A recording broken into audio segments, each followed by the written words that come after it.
hacerlo. Vale, pues si quieres empieza a grabar.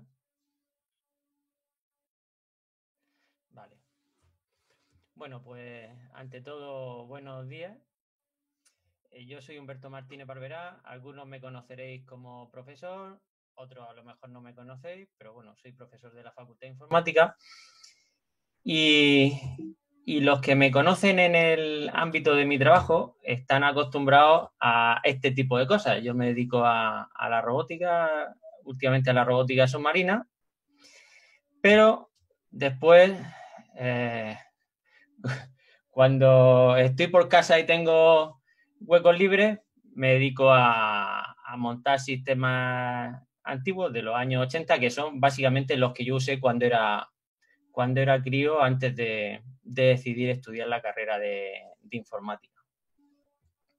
Entonces, a partir de mi experiencia con estos aparatos de los años 80, lo que quería comentar en la charla de hoy es hacer una breve descripción de qué es lo que teníamos entonces. Como hay mucha variedad, centrarme en alguna problemática básica de desarrollar programas en general y juegos en particular para el estándar MSX. Después repasar un poco cómo era el desarrollo de esos programas y juegos en los años 80 y las herramientas que tenemos en la actualidad para hacer este tipo de desarrollo. Y veréis que realmente hay mucho material a día de hoy para poder hacer un montón de cosas interesantes con estos equipos antiguos. Pues bueno, entrando en materia. En los años 80, en general, y en particular en el mundo de los 8 bits, y más en particular en el mundo de los 8 bits de ordenadores, podríamos decirle que cualquiera pudiera tener en su casa, donde cualquiera es una expresión un poco generosa, pues lo que distinguimos es que había multitud de sistemas, por lo menos comparado con lo que tenemos hoy en día, cada uno con sus características particulares y sobre todo dependientes del procesador que usaran. La mayoría estaban basados en el Z80 o en el MOS 6502, su familia, o en el Motorola 6800. Y por ahí van los equipos que había entonces. El aspecto, pues bueno, como podéis ver, es muy retro. ¿Y qué es lo que teníamos para hacerlo funcionar? Pues fundamentalmente unidades de cinta para cargar los programas. Quien era más pudiente podía tener acceso a un disco, discos de 5 pulgadas y media. Y en el mundo de los juegos, multitud de equipos los distribuían en formato cartucho, que en realidad es una memoria ROM que se le conecta al ordenador, ¿vale?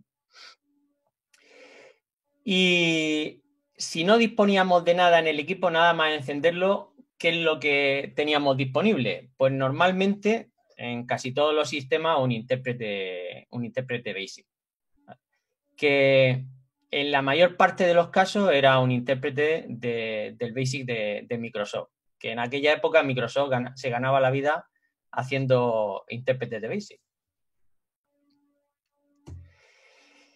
Vale, esto es una pequeña visión general. Si entramos ya en lo que he comentado como el estándar de MSX, de todas las máquinas que había disponible, este estándar fue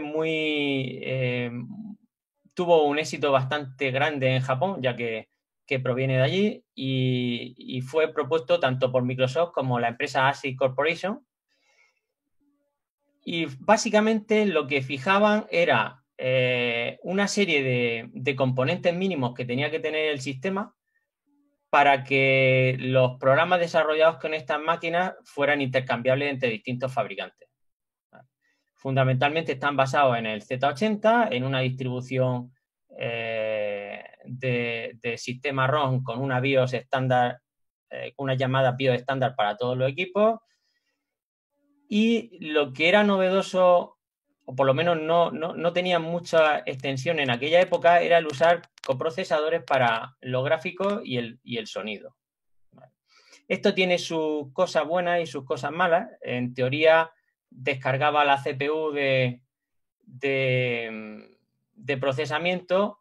En la práctica, al no tener un DMA, pues la CPU tenía que controlarlo activamente. Entonces, bueno, pues tiene sus cosas buenas y sus cosas malas.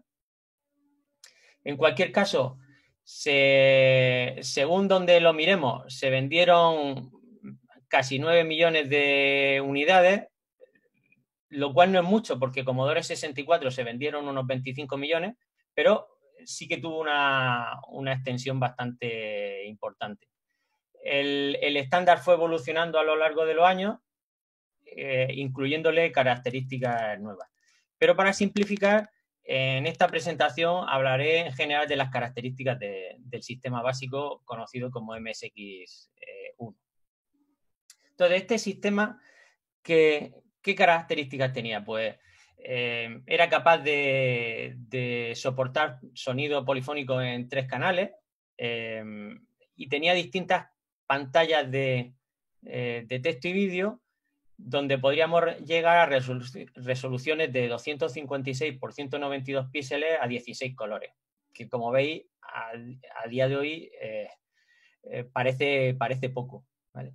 Y una característica bastante interesante es que podía hacer lo que se denomina en sprite hardware de 8x8 o 16x16 píxeles, que eran imágenes superpuestas sobre el vídeo.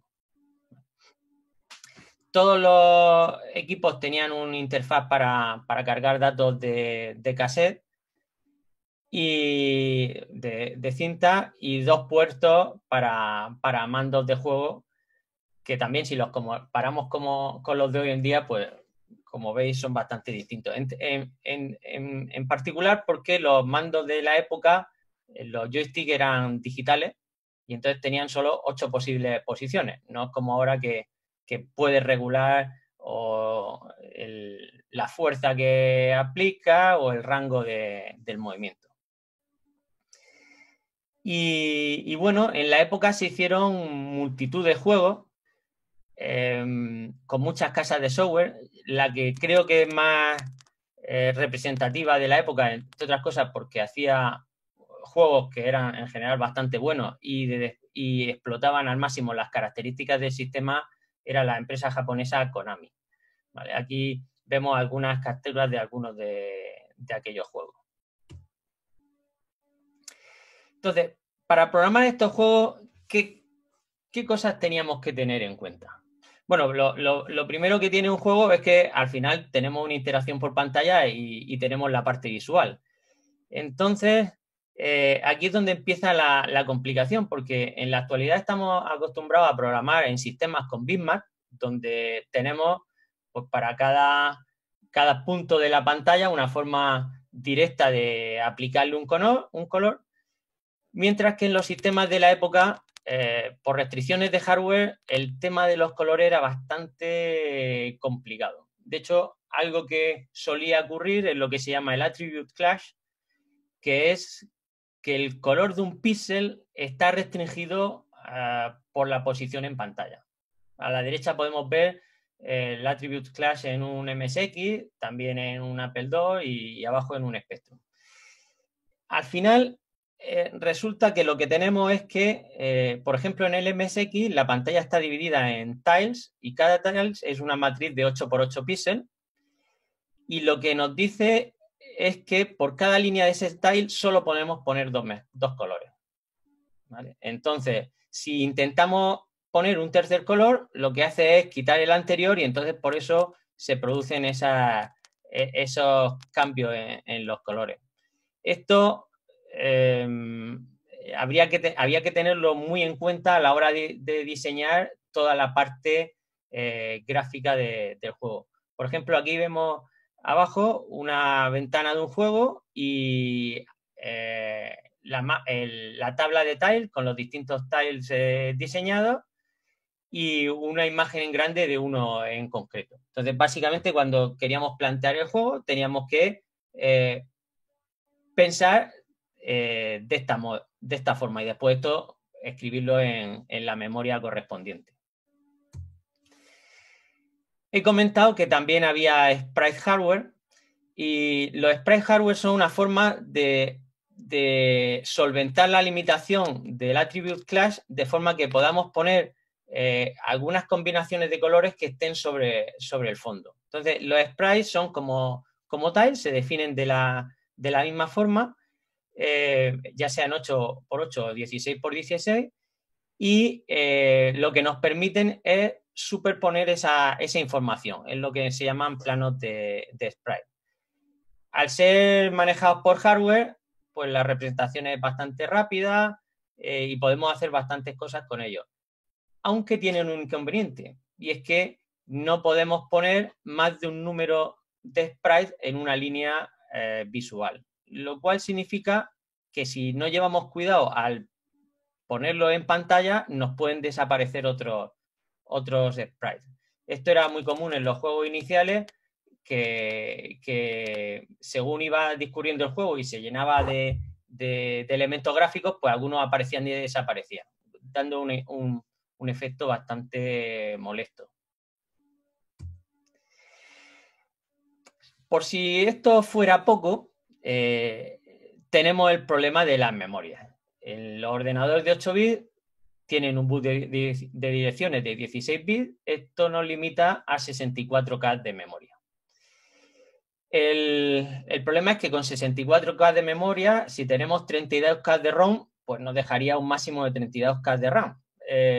Lo cual, pues, para hacer juegos que tengan gráficos complejos, con muchas pantallas y demás, pues nos limitaría sobremanera.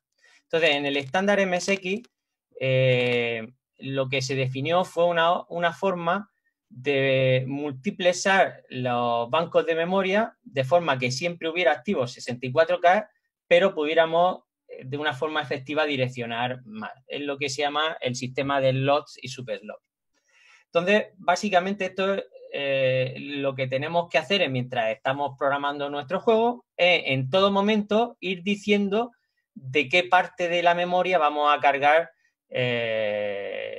pues nuestras configuraciones, los mapas de pantalla, etcétera. Lo cual es bastante, desde el punto de vista del programador, pues bastante penoso porque tiene que tenerlo en cuenta todo el tiempo. Afortunadamente, aunque no todos los desarrolladores seguían al pie de la letra la convención, en la ROM BIOS había llamadas para, de una forma bastante, relativamente simple, poder ir cambiando entre los distintos slots y páginas de memoria. En cualquier caso, y sin entrar en más detalle, lo fundamental aquí es que esto es trabajo del que programa. El sistema operativo que no tenían, pues no nos solventaba la vida. Bien, esto así muy simplificado es con lo que tenemos que...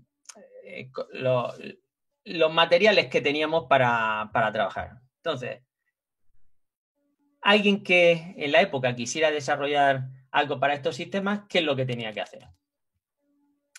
Pues lo primero, obviamente, aprender a programar y en aquella época lo típico era programar en BASIC, aprender a programar en BASIC. De hecho, había un libro que era como la Biblia de la programación, que era el BASIC básico, y es porque el que empezaba todo el mundo en aquella época. Pensar que en la academia de la época se enseñaba tipografía y programación en BASIC. Eran los dos cursos así con más tipografía, no, lo diré. Bueno, no me sale. Aprender lo de aprender a escribir con las máquinas de escribir.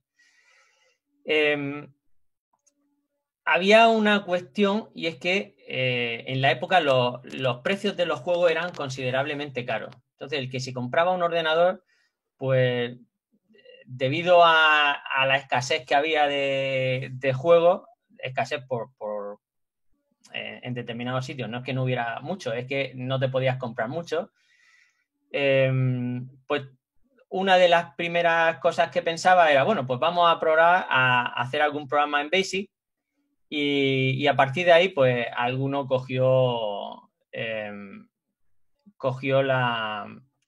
esta línea de seguir desarrollando programas para estos ordenadores. En general, y debido a cómo eran la programación entonces, como las cintas tardaban una eternidad en cargar los programas, se solía aprender a escribir los programas en papel. O sea, de forma que de cabeza y con papel analizabas todo, lo codificabas y ya después lo escribías en el ordenador. Y bueno, eso es una destreza que en la actualidad no se tiene, pero creo que es bastante interesante. Aparte del BASIC, pues lo siguiente era aprender un poco a programar las cuestiones específicas del ordenador que tuviera. En aquella época, obviamente, no había internet ni cosas por el estilo, por lo menos de forma ampliamente difundida. Y al final, de lo que tiraba todo el mundo era de las revistas de los distintos ordenadores. Allí, pues, aparte de publicidad típica de los equipos, de los juegos, análisis de los juegos, solían venir artículos técnicos que solían ser traducciones de los mismos artículos publicados en otras revistas, tanto en Japón como en Estados Unidos. Y al final esa era la primera fuente de información que encontraba el usuario que empezaba. También otro elemento fundamental eran los clubes de usuarios, donde aparte de intercambiar programas y copias piratas de los juegos, también intercambiabas trucos de cómo hacer determinada cosa en el ordenador.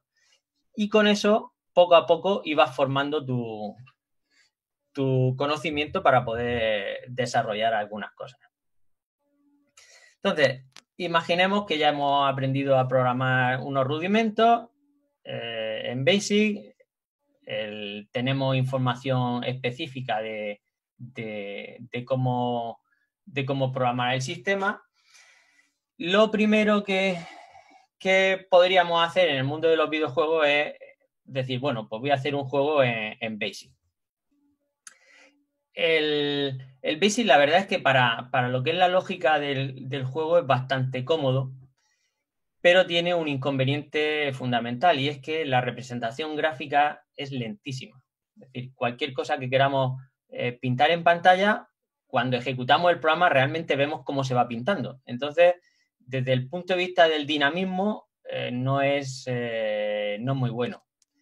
Entonces, fundamentalmente, los programas que podamos desarrollar en BASIC pues son lentos de pintar y necesariamente tienen que tener pocos elementos gráficos. Aquí a la izquierda pues aparece algunas capturas de pantalla de un juego que se llama Barcelona 92, que hice yo cuando tenía, pues no sé, 15 años.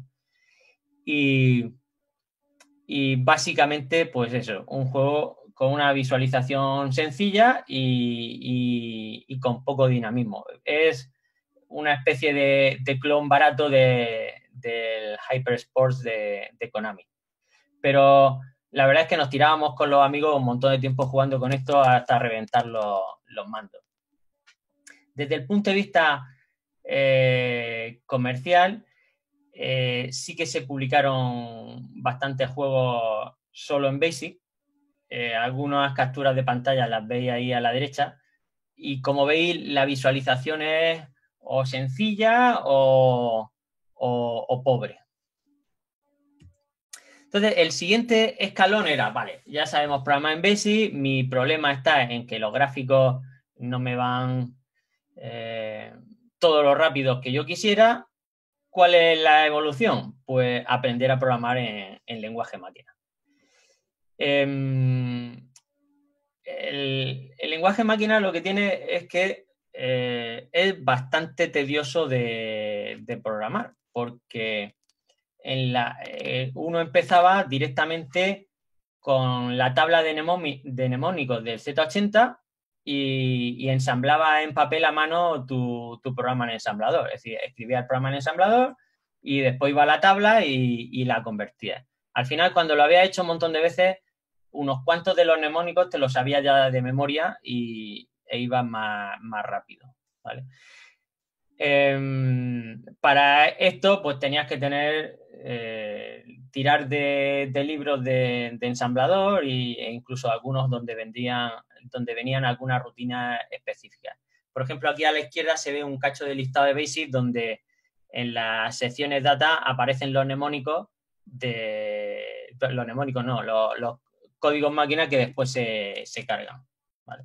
Entonces, al poder escribir fragmentos del programa en lenguaje máquina, lo que conseguimos es que con la sencillez de programar en BASIC la lógica, podemos hacer programas bastante dinámicos y rápidos, ¿vale? Las capturas de pantalla que aparecen son de un juego que hice también cuando tenía 16, 17 años y al contrario que el anterior, aunque la visualización es pobre porque yo nunca he tenido así gran gusto dibujando, lo que es la dinámica del juego es bastante rápida, ¿vale? Se pueden llegar a hacer cosas bastante interesantes. Pero claro, aún así seguimos limitados por el BASIC. Entonces, el siguiente escalón es decir, bueno, pues vamos a quitarnos todo el BASIC de encima y vamos a hacerlo todo en lenguaje máquina. Claro, programar un programa muy largo en lenguaje máquina es, con el método anterior de hacer un ensamblado a mano es penoso. Entonces aquí ya básicamente lo que había que contar es con algún programa que nos hiciera el ensamblado a código máquina automáticamente. No era fácil acceder en la época a ensambladores. Había unos pocos y uno muy usado era el que se distribuía con un libro. Sí, tú te lo copiabas y lo ponías en marcha. Eran sistemas sencillos, pero bastante eficaces para la tarea. Entonces, ¿cómo era la experiencia de programar en ensamblador de esta forma en la época? Pues lo primero es que tú hacías el programa en ensamblador con todos los mnemónicos y demás que utilizaras. Eso lo tenías que compilar con el programa en BASIC, que tardaba un tiempo. Después, lo normal es que lo grabaras en la cinta por si se te colgaba el programa, no perder el trabajo. Tardaba bastante tiempo y el proceso de depuración era muy pedestre, con lo cual cada 2x3 el ordenador se quedaba colgado. Entonces os podéis imaginar que fundamentalmente el proceso era lento o muy lento. A cambio después teníamos programas que eran rápidos. Entonces así como reseña interesante es que trabajar de esta forma tenía una productividad extremadamente baja. En cualquiera de los casos, para muchísima gente que programaba ensamblador en la época, esta era la forma. No conocía otra. Entonces, bueno, al final te acostumbrabas. Abajo lo que aparece son algunas capturas de pantalla de un programa que hice yo en la época entero en ensamblador. Entonces, la pregunta del millón, ¿y los profesionales del software también lo hacían así? Pues la respuesta es que muchos sí. Ahora, los profesionales 100%, como por ejemplo Konami, no desarrollaba de esta forma. Utilizaba unos equipos informáticos, por supuesto, muchísimo más caros, donde tenía acceso a otro tipo de recursos, como por ejemplo poder almacenar el software en discos, y utilizaban sistemas de desarrollo de hardware in the loop. Es decir, tenían un ordenador al cual se le conectaba el hardware de la plataforma en la que desarrollaba, en este caso la de MSX, y tenías un control y un monitor sobre la ejecución en el ordenador. Entonces, por así decirlo, podías depurar de una forma para la época muy cómoda y te ahorrabas los tiempos de cargar, descargar de cinta, eso lo hacías en disco y cuando se te colgaba el ordenador en el cual estabas desarrollando, pero no, o sea, pero no el anfitrión. Con lo cual el proceso era bastante más rápido. Uno de los sistemas más utilizados en la época es el HB 64000 y abajo en la foto lo que vemos es el departamento de desarrollo de Konami, de MSX y veis que todos están utilizando sistemas de estos HP. ¿Vale? Para que hagáis una idea, en la época o un equipo de estos podría costar como fácilmente como 100 veces lo que un ordenador de sobremesa. ¿Vale? Entonces eran tremendamente caros.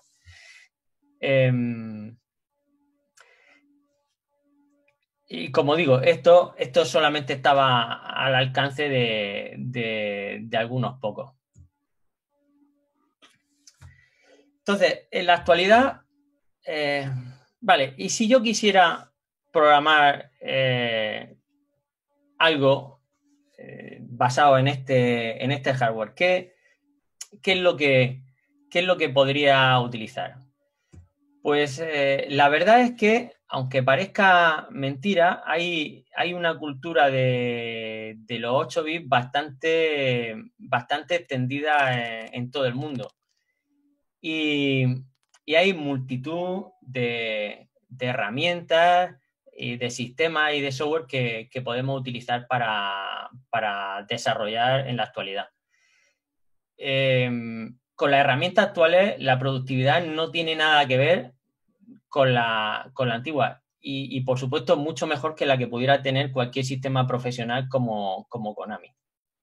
Entonces, fundamentalmente, ¿qué es lo que tenemos en la actualidad que nos permita desarrollar para este tipo de sistemas?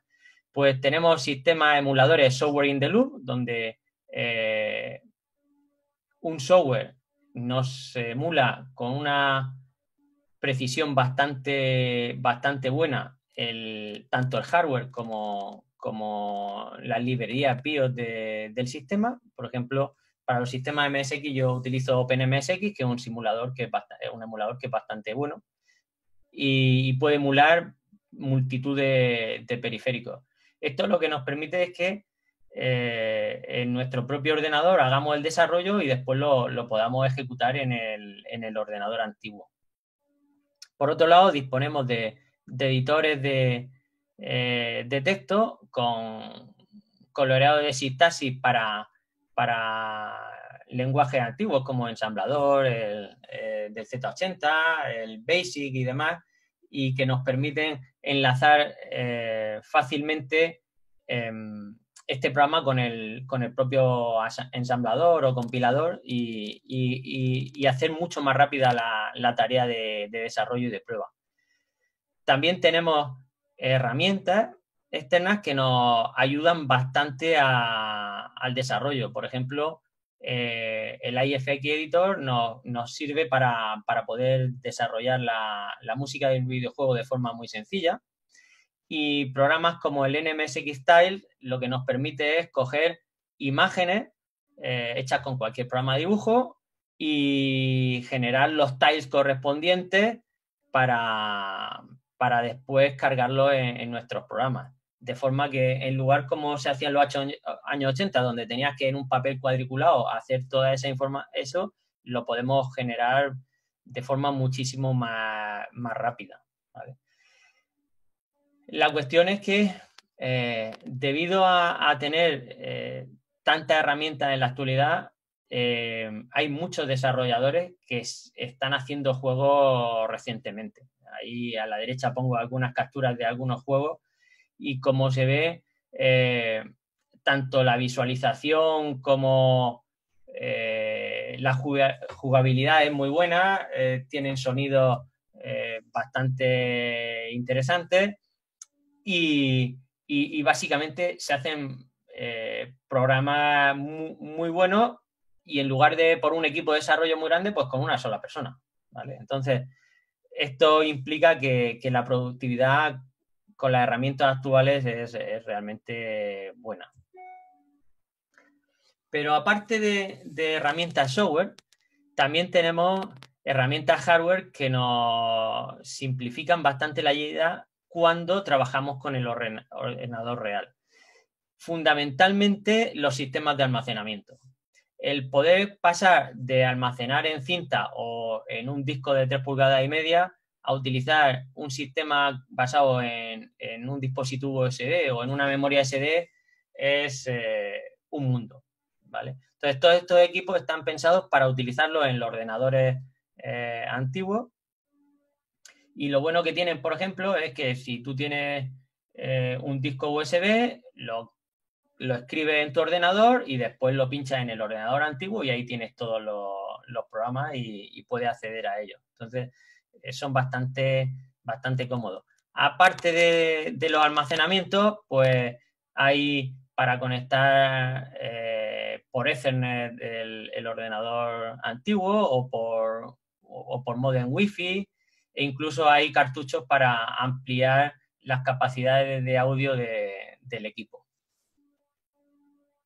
Y como digo, todo esto para poder actualizar el hardware de los sistemas. Y por si esto fuera poco, en la actualidad hay una tendencia a sacar equipos nuevos, con hardware nuevo, pero que sea compatible con el hardware y software original de los equipos de 8 bits. ¿Vale? Entonces, pues ahí hay numerosos sistemas. Uno que es, imagino que conoceréis mucho, es el RetroPie, que es una distribución de Linux para la Raspberry Pi, que tiene emuladores de distintos sistemas y normalmente te lo dan con un montón de programas que si eres humanita pues te lo puedes montar en tu propio mueble de estos tipo arcade. Pero aparte de estas cosas más, háztelo tú mismo, hay equipos que o bien tienen las dimensiones idénticas que las que tenían los ordenadores de los años 80. Por ejemplo, el de C64 y el de BIP20 son ordenadores que son cajas exactamente iguales y por dentro lo que llevan es un hardware moderno basado en la Raspberry Pi y es un emulador. Arranca en el emulador y es como si tuviera un Commodore 64 un BIP20.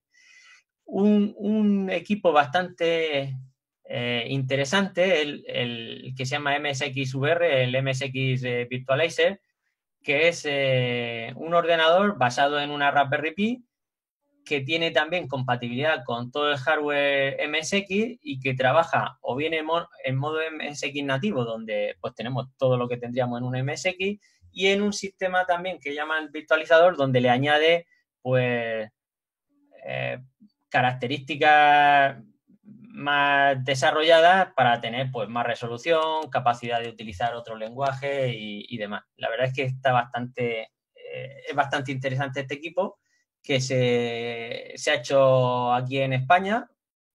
El productor es Alberto de Hoyo y están empezando ya a distribuirlo. O sea que esto hay que estar atento porque es bastante interesante.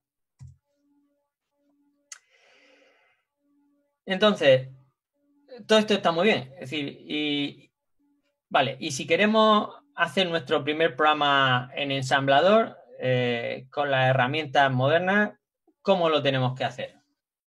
Pues bueno, lo primero es utilizar algún programa como el NMSX Tiles para definir el aspecto gráfico. Básicamente, ahí lo que hacemos es ir pintando los tiles y el orden en el que se van a mapear en memoria, y después esto lo que nos genera, este programa nos puede generar automáticamente es en ensamblador el mapeo de la zona de memoria donde se va a almacenar todos los tiles.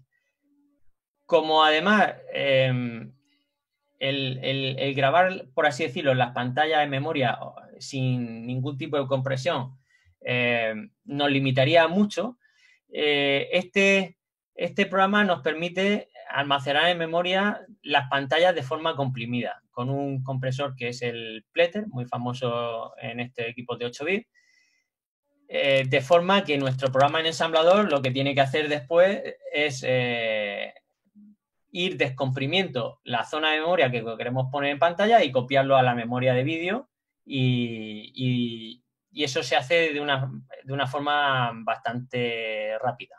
¿Vale? Por otro lado, tenemos que programar la lógica de nuestro programa en ensamblador, ahí no hay nada que hacer y me refiero que es programar y después tenemos herramientas de compilación cruzada como por ejemplo el ensamblador Glass que está hecho en Java y en cualquier ordenador que tenga Java pues podemos generar a partir del ensamblador el código binario. ¿Vale? En este caso ese código binario tiene correspondería a lo que sería un juego en ROM y ese juego en ROM lo podemos cargar en el emulador MSX. En el emulador MSX, pues lo probamos, lo ejecutamos, vamos haciendo la depuración que nos permite ver, entre otras cosas, los registros del Z80, el estado de los registros del Z80, podemos pararlo, podemos imprimir fuera de pantalla, es decir, nos permite una depuración bastante correcta y cerraríamos el ciclo pues modificando nuestro programa de ensamblador, compilando y demás. Lo que es muy interesante en la actualidad también es que una vez que tenemos desarrollado nuestro programa, lo podemos cargar en una ROM física para después ejecutarlo en cartucho en nuestro ordenador MSX. Y es tan sencillo como copiar la imagen que hemos generado en una memoria SD y en el ordenador MSX directamente copiarlo en un cartucho lo que se conoce como un multimapper, que básicamente es una memoria flash con una lógica para poder hacer de interface con el puerto de expansión del MSX y ahí lo grabamos. Le ponemos una caja, le hacemos nuestra carátula de presentación y automáticamente ya tenemos un juego como podía hacer un gran desarrollador en los años 80. Es decir, esto es muy interesante y de hecho pues hay muchos desarrolladores de Homebrew que hacen esto. Yo en concreto, pues bueno, lo he probado con algunas versiones modernizadas de algunos juegos que hice en su día. Y la pregunta del millón, ¿y podemos tener algo más evolucionado? Pues sí, hay distintos sistemas que lo que se dedican es a generar código automáticamente a partir de diversas descripciones o la lógica que hayamos definido y nos genera la imagen para el equipo destino. ¿Vale? En este caso, lo que estoy mostrando aquí es una captura de pantalla de una aplicación que he hecho yo, que es preliminar, en el sentido que faltan algunas cosillas para que sea completamente funcional, pero se puede ver la idea. Está desarrollado en Java, con lo cual lo podemos ejecutar en cualquier entorno. En este programa definimos, por ejemplo, en el caso de un programa con scroll horizontal, definimos todo el mapa del juego, definimos los tiles, los sprites, lo podemos probar en el propio ordenador para ver que la visualización es correcta y una vez que lo tenemos listo, pues generamos el código de forma automática. Ahora mismo solo lo genera en BASIC, con lo cual después al ejecutar en el ordenador pues va un poquillo lento, pero lo que sí que es cierto es que de una forma muy cómoda nos permite este tipo de herramientas desarrollar juegos. Y hay mucho de esto relativamente disponible. Bueno, pues así, de forma breve, es más o menos lo que quería contar. No sé si tenéis preguntas y demás. Y por supuesto, animaros si queréis todo el código de los programas que desarrollé yo en su día, lo he dejado disponible en GitHub y en Blogspot tengo un blog donde voy poniendo capturas de pantalla, los vídeos y algunas, no diría yo trucos, pero sí la descripción de algunos procesos de cómo hacer cosas con los ordenadores antiguos.